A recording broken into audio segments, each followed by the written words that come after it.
Hello बच्चों, welcome you in Toppers Academy. I am your physics teacher, myself Mrs. Neha Mabdul.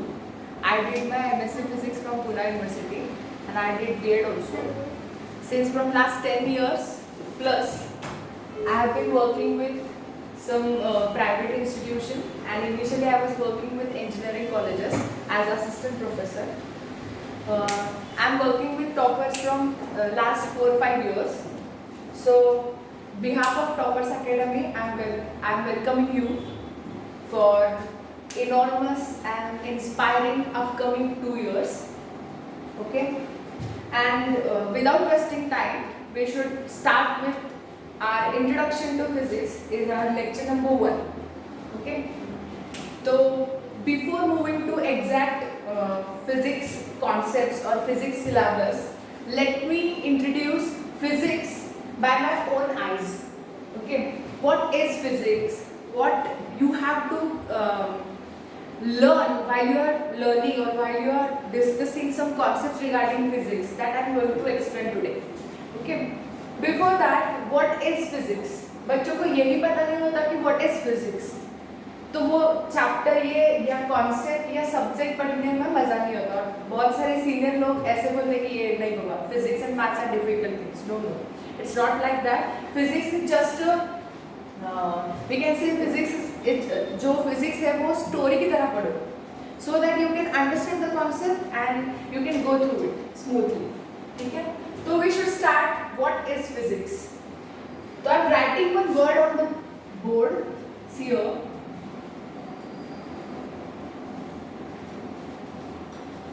Ma'am ने क्या लिखा है? ये क्यूज, यूज, sigmas, eta. What is this? ठीक है, तो दिस इज व्हाट सही पहचाना. ये कुछ ग्रीक में लिखा है. मैम ये तो क्यू है. No, this is symbol in Greek. तो क्यू, यूज, सिग्मा, ईटा ये कुछ ग्रीक लेटर है या ग्रीक टेक्स्ट है. ये कब दिया गया है? 15th सेंचुरी में. This is given in 15th century in Greek. Okay, किसके लिए? For physics. यही वो वर्ड था जो ग्रीक में जिसके अगेंस्ट फिजिक्स का बर्थ हुआ. ये वर्ड जो हम यूज करें ना इंग्लिश में फिजिक्स, इसका बर्थ क्यू, यू, सिग्मा, ईटा से हुआ है. बट नो, इसका एग्जैक्ट मीनिंग क्या है? इसका एग्जैक्ट मीनिंग है नेचर. नेचर ये जो है वर्ड, ग्रीक वर्ड, इसका मीनिंग क्या है? नेचर.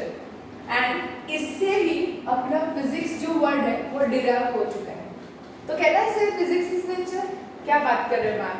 अब तक तो हमने पढ़ा था कि बायोलॉजी में ही नेचर या कुछ लाइफ स्पेसिस की बात करी जाती है, तो that is nature. No, it's not like that. जो बेसिक थिंग्स है, जो बेसिक लॉज है are explain in the physics.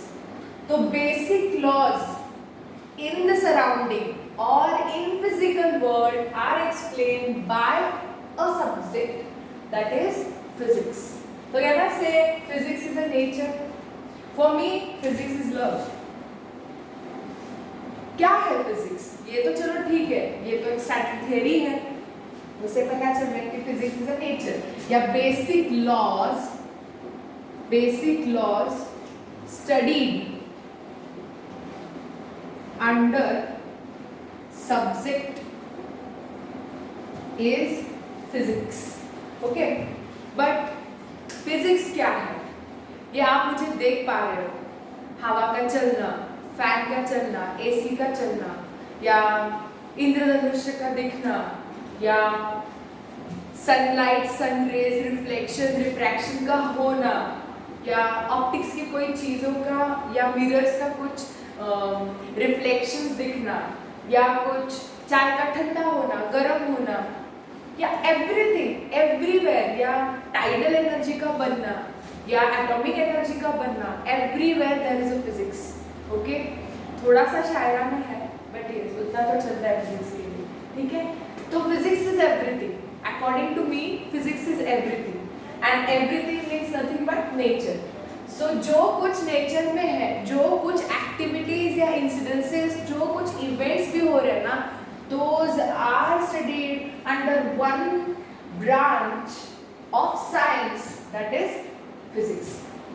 तो ऐसे कहा जाता है, मैं तो नहीं कहती बट ऐसे कहा जाता है, physics is the king of science, king of subject, and maths is the queen, and chemistry is the stamp collector.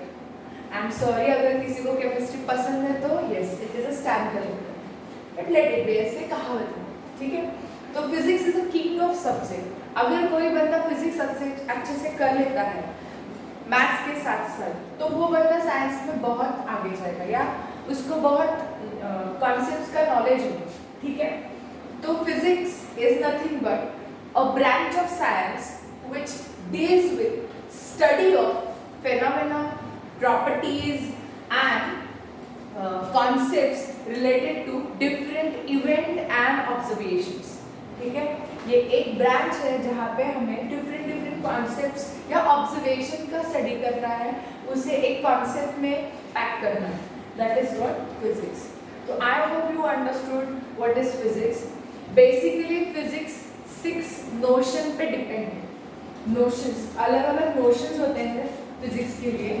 वो कौन से नोशंस हैं वो मैं एक्सप्लेन करने जा रही हूँ.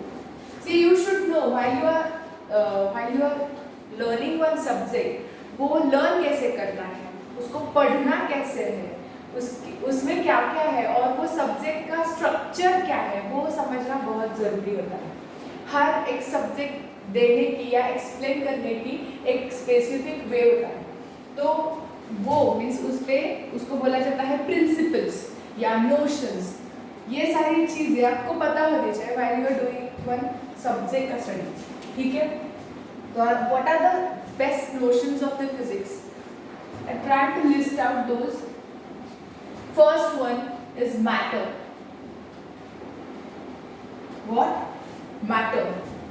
Matter, ये पता है आपको, matter means just a mass, not necessary to be mass, but अभी फिलहाल ये ध्यान दो कि matter is a mass. तो जहाँ जहाँ mass है, जहाँ जहाँ mass का कोई अलग अलग सीन है, अलग अलग कोई mass की फ्लोटेशन डिस्कस कर रहे हो, या मास का कोई वेट रिलेटेड कॉन्सेप्ट डिस्कस कर रहे हो, या मास पे कोई काम कर रहे हो, या काउंटिंग कर रहे हो, मेजरमेंट कर रहे हो, कोई भी चीज़ है या मैटर रिलेटेड कोई भी चीज़ है जो पढ़ना है, that comes under the matter. And matter is one of the important notion of the physics, ठीक है. Second is space. स्पेस तो पता है, बहुत सारे बच्चे ऐसे भी उनका ऐसे भी अंडरस्टैंडिंग होता है कि स्पेस में जो हो रहा है that is physics. It is not necessary. बहुत और भी चीज़ें हैं जो फिजिक्स के अंदर होती है. फिजिक्स में, बेसिक फिजिक्स में 13 स्पेशलाइजेशन है अब तक. तो आप इमेजिन कर सकते हो कि कितना वाइड रेंज है ये सब्जेक्ट का, ठीक है.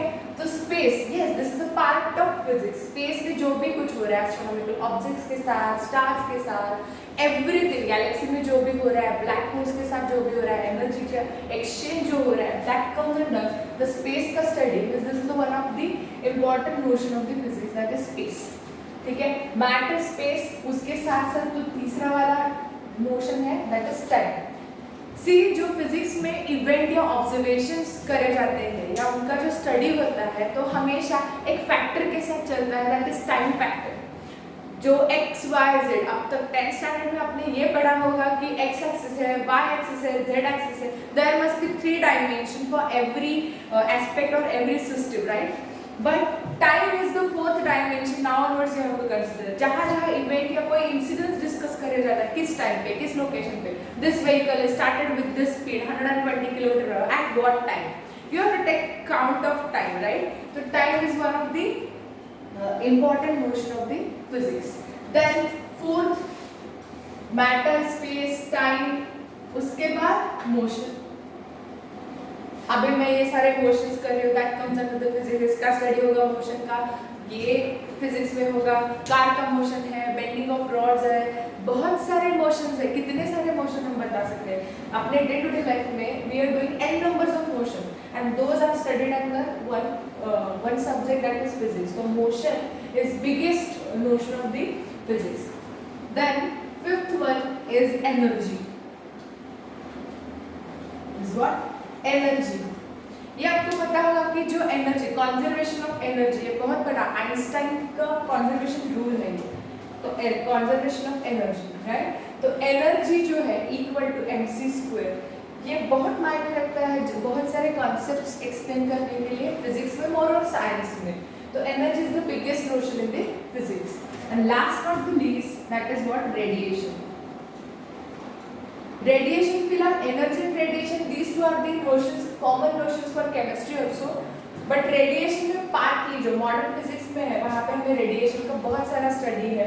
लाइक अल्फा पार्टिकल क्या होते हैं, उनका रेडिएशन क्या हो सकता है, बीटा पार्टिकल क्या है, बीटा रेस क्या है, गामा रेस क्या है, एक्स रेस क्या है, उनके स्पेक्ट्रम्स क्या होंगे, सो एंड सो थिंग्स। तो रेडिएशन भी एक नोशन है फिजिक्स में। तो these are the 6 notion.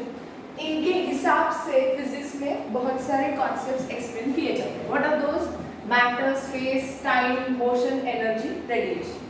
Right? Understood? Okay. Now we will discuss principles of physics. See, I'm giving just introduction. Introduction to physics. आपको पता होना चाहिए कि जो सब्जेक्ट आप पढ़ने जा रहे हो पूरे 2 साल वो कैसे बनता है, उसका स्ट्रक्चर क्या है, उसमें क्या क्या करना है हमें पूरे 2 साल। ठीक है? तो फिजिक्स को कोई अगर फिजिक्स के कॉन्सेप्ट बना रहे तो उसके दिमाग में बैक ऑफ द माइंड क्या चल रहा होगा, तो कौन से प्रिंसिपल पे वो काम करते होंगे। तो there are 2 basic principle your structure और your concept is design. Which 2 principle? Number 1 physics का प्रिंसिपल मोर ये क्या है? यूनिफिकेशन। It is what?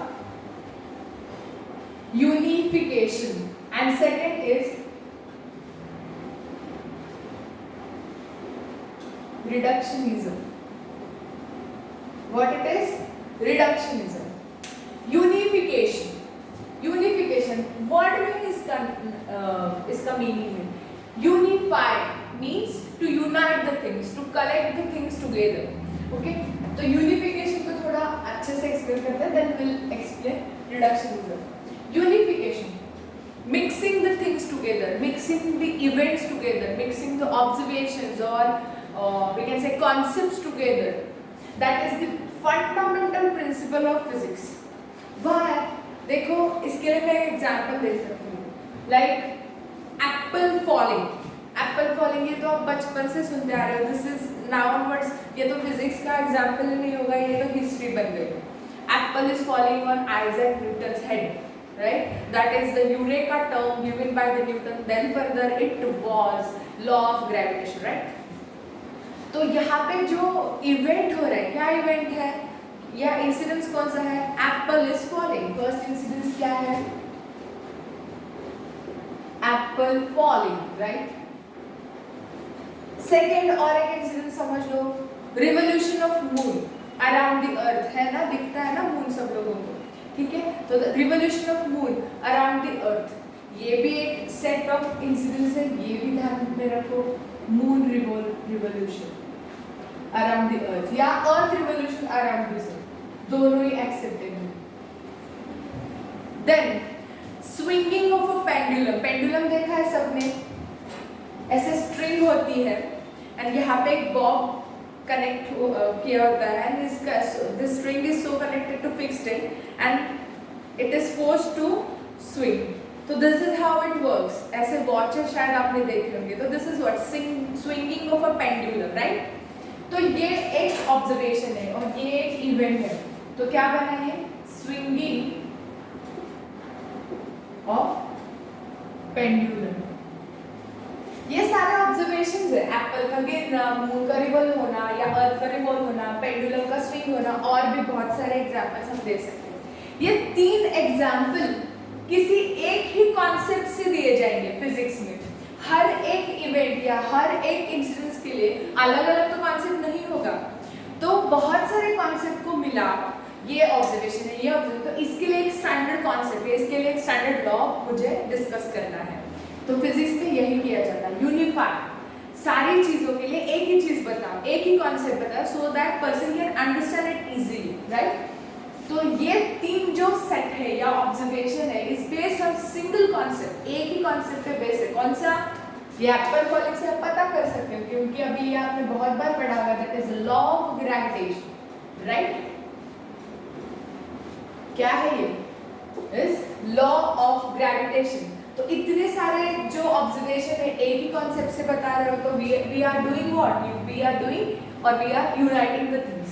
तो यही है यूनिफिकेशन, यूनाइट करते चलो, बहुत सारे कॉन्सेप्ट देखो, ऑब्जर्वेशन देखो और हर एक कॉन्सेप्ट के साथ जोड़ना सीखो, ठीक है। तो that is law of gravitation. और एक एग्जांपल, जैसे ये बहुत स्पेसिफिक है, अभी आपको फिलहाल तो समझ में नहीं आएगा, बट देखो लेंस लॉ, एक लॉ है लेंस लॉ, लेंस लॉ बोलते हैं उसे, वो इलेक्ट्रोमैग्नेटिक में है, एक्सचेंज ऑफ एनर्जी होता है वहाँ पे, magnetic to electric, electric to magnetic, तो लेंस लॉ है।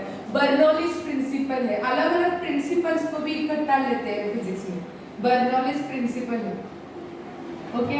और we can say calorimeter principle, calorimetry principle, और we can say Kirchhoff's first law.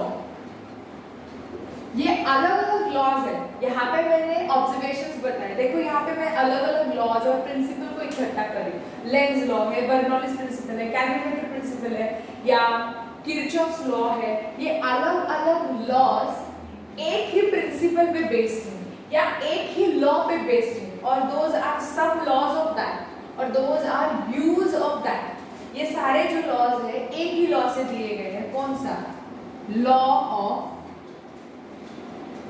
Conservation of energy, law of conservation of energy. Energy can neither be created nor be destroyed, it just shift from one isolated system to another isolated system। यही वो रटा हुआ आपने 8th standard से रट रहे हो, law of conservation of energy equal to mc²। इस एक लॉ पे कितने सारे और अलग अलग laws dependent, Lenz law, Bernoulli's principle, calorimeter principle, Kirchhoff, और भी है बहुत सारे, ठीक है। तो what we are doing here, we are uniting the laws together into a single law. We try to unite the things so that जो physics की पढ़ाई कर रहे हैं या फिजिक्स समझना चाह रहे हैं उनको इजी पड़े। एक ही थिंग में एक ही कॉन्सेप्ट से बहुत सारे कॉन्सेप्ट एक्सप्लेन हुए, ऐसा एक आध कॉन्सेप्ट एक्सप्लेन हो जाए, that is want of physics, that is principle of physics, and this principle which is fundamental principle, that is unification, right. तो इसके लिए the late great scientist Stephen Hawking, I hope you know this man, जिसने बहुत research कर रखा है physics में, उनका बहुत ज़्यादा कंट्रीब्यूशन है फिजिक्स टूवर्ड्स। तो उन्होंने एक बुक लिखी है, मे बी 12th के बाद आप ये बुक पढ़ लो, बहुत इंटरेस्टिंग और मज़ेदार बुक है, आपको बहुत चीज़ें नए सिरे से पता होंगी उसमें। तो that book name is theory of everything. क्या नाम है बुक का, देखो स्टीफन हॉकिंस का बुक है, name of book is theory of everything, theory of everything. देखो वर्ड, उनका नाम भी तो देखो बुक का क्या है, थियोरी ऑफ एवरीथिंग। एक ही थियोरी में पूरा फिजिक्स या पूरे कॉन्सेप्ट्स एक ही थियोरी में बताना चाहते थे, उनका एम था जिंदगी का, थियोरी ऑफ एवरीथिंग, एंड वो अप्रॉक्सीमेटली उस एम तक पहुंच भी गए हैं, but it is not exactly matching with the same. तो theory of everything is actually based on Kirchhoff's second law, is not first law, ये कंजर्वेशन का लॉ नहीं है, that is Kirchhoff's second law.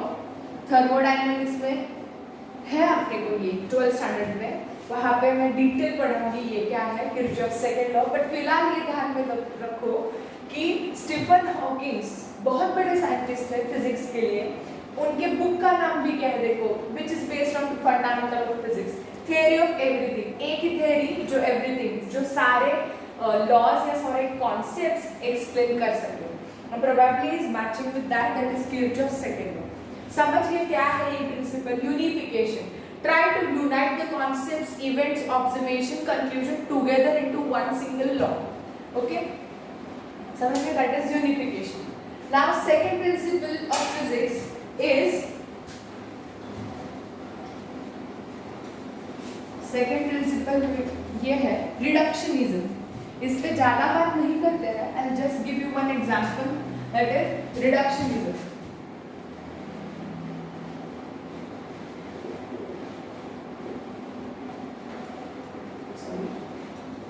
Reductionism, देखो इसके word में भी again meaning है रिड्यूस, रिड्यूस करने का तरीका या रिड्यूस करके पढ़ो। प्रिंसिपल, ये प्रिंसिपल है फिजिक्स का रिडक्शनिज्म, छोटे छोटे पार्ट में पढ़ो या रिड्यूस करके पढ़ो जो भी पढ़ रहे हो। Like I am giving one example so that you can understand this. If I am using a gun and I am triggering a bullet from the gun. Your bullet is triggered from the gun and is moved by certain velocity and is bombarded onto a block. यहाँ पे एक block है, wooden का block बना है. तो your bullet is targeted or hit onto block. Block is just shifted further and यहाँ पे मैंने एक pendulum रखा है along with its block. तो that block is moved due to triggering or bombardment of the bullet, and this block is just targeted onto the bob of the pendulum, and your pendulum is moved or reached to certain height by giving an inclination theta. So you might be asked here a question, what is the angle subtended by the pendulum is your question. So I cannot give you answer directly कि yes this is the angle subtended by the pendulum. ये एक ही तो set नहीं है, यहाँ पे you have to solve different concepts together. Set या event एक ही है, ऑब्जर्वेशन एक ही है। हो क्या रहा है, यहाँ से कोई बंदा गन से अपनी बुलेट ब्लॉक पे बम्बार्ड कर रहा है, ब्लॉक शिफ्ट हो रहा है, block will moving the bob कुछ हाइट अचीव कर रहा है by tracing some angle theta, और मुझे एक्सपेक्टेशन है थीटा का।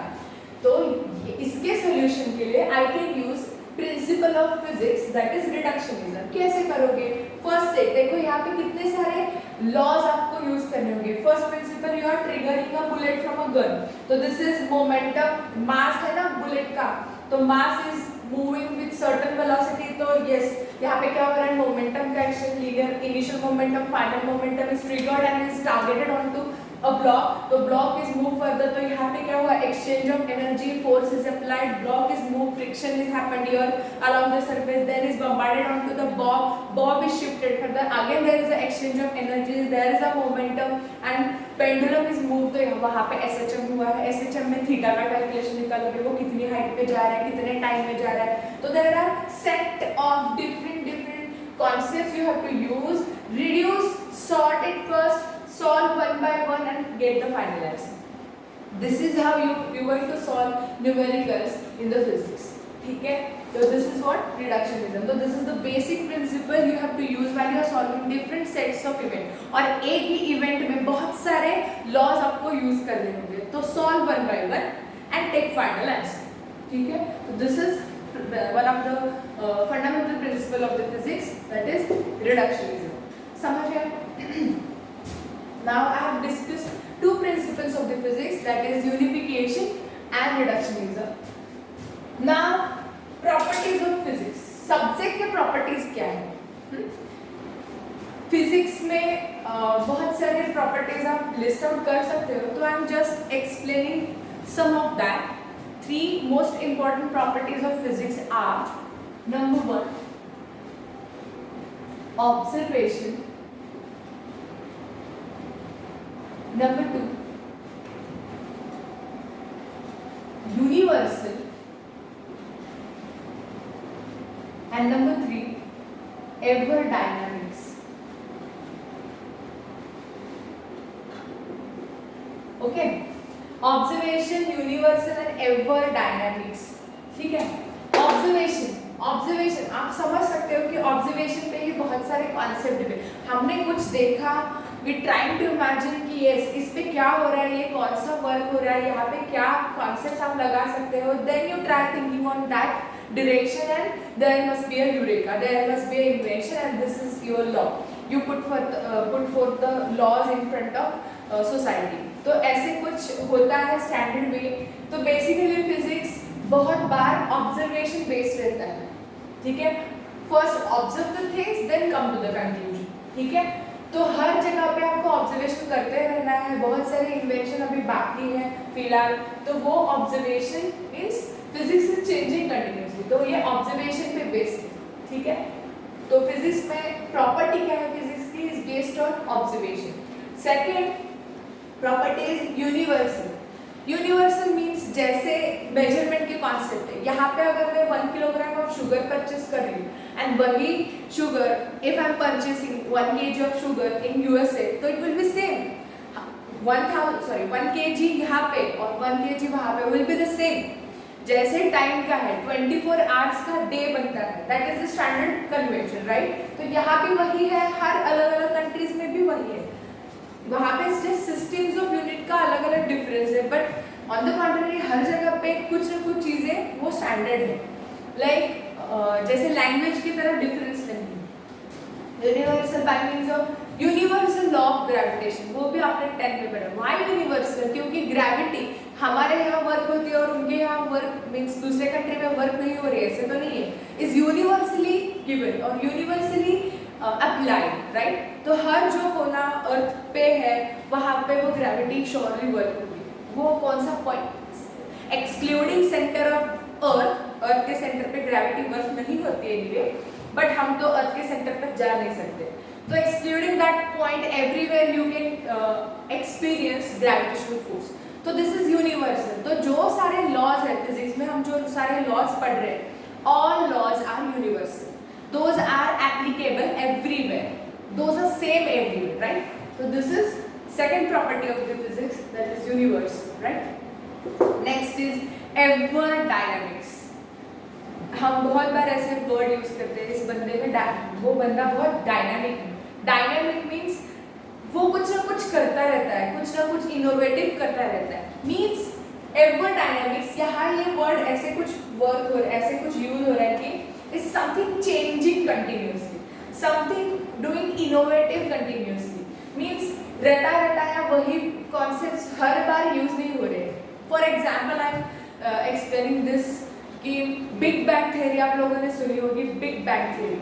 तो बिग बैंग थ्योरी से पहले हमारे सारे टेक्स्ट बुक में, रादर हमें ये पता था, बीइंग अ स्टूडेंट, जब हम स्टूडेंट थे तो हमें ये पता था कि yes, fastest moving on earth या कमिंग ऑन टू अर्थ क्या होता है, that is light only, that is 3 × 10⁸ metre per second. फिलहाल अपने टेक्स्ट बुक में भी fastest moving element that is light only, अभी भी वो चेंज नहीं हुआ है, but yes there are some patterns, there are some theories are saying no, fastest moving elements are some elementary particles also, like bosons, muons, उनका speed light से भी ज़्यादा है। वो रिसर्च अभी चालू है, some scientists came forward to explain that terms, और थोड़े दिनों के बाद ये भी इन्वॉल्व होगा अपने टेक्स्ट में।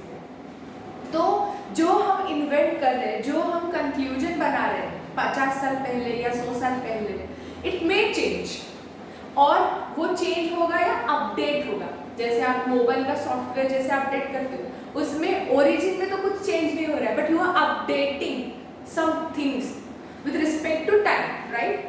तो फिजिक्स में भी वैसे है, कुछ ना कुछ चीजें हमेशा चेंज होती रहती है, हमेशा बदलती रहती है या अपडेट होती रहती है। तो दैट इज व्हाट फिजिक्स का बेसिक प्रॉपर्टी क्या है, इज एवर डायनामिक्स, वो चेंज होते रहेगा, ये अपडेट होते रहेगा, ठीक है। एंड मैंने खुद ने प्रॉपर्टी बताई है जो बच्चों के लिए इंपॉर्टेंट है। If you want to do study of physics in good manner, you should know maths. तो ये प्रॉपर्टी ध्यान में रखो, there is a need of maths. तो मैथ्स आपको आना ही है, इनिशियल या फंडामेंटल मैथ्स आपको पढ़ना ही होगा, सो दैट फिजिक्स का पढ़ाई बहुत इजी होगा, ठीक है। So this is one of the important property while you are discussing properties of physics, right? Need of maths, ठीक है। तो observation, universal and ever dynamics are the basic properties of physics, ठीक है। Now we will discuss scope of physics, means scope क्या है, ये सारे पढ़ाई करने से मतलब क्या है, ये क्या क्या हम पढ़ने जा रहे हैं 11th 12th में पढ़ना क्या एक्चुअली, वो बताने जा रहे हैं, ठीक है। तो स्कोप ऑफ फिजिक्स,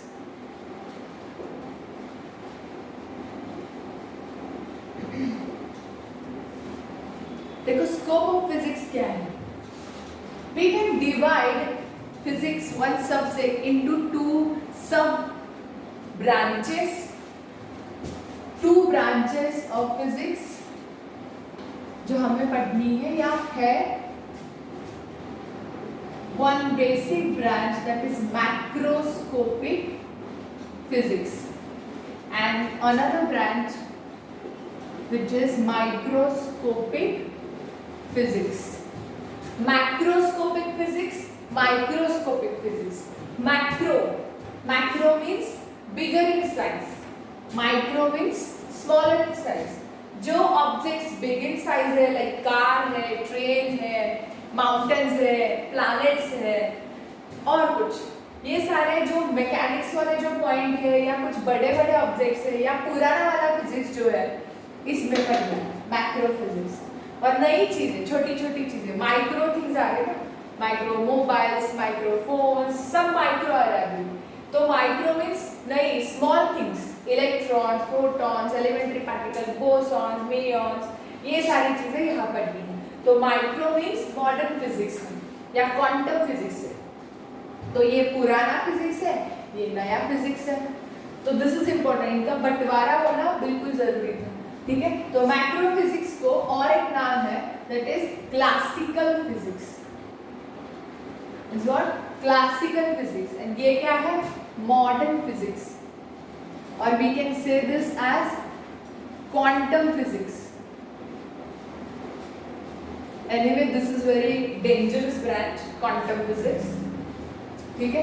मैक्रोस्कोपिक और क्लासिकल मीन्स ओल्ड वाला, ये इसमें और सब ब्रांचेस, 4 सब ब्रांचेस है, ये भी हमें पढ़ने हैं. इसके सब ब्रांचेस देखो क्या क्या है. फर्स्ट मैक्रोस्कोपिक का फर्स्ट है मैकेनिक्स, सेकेंड है thermodynamics,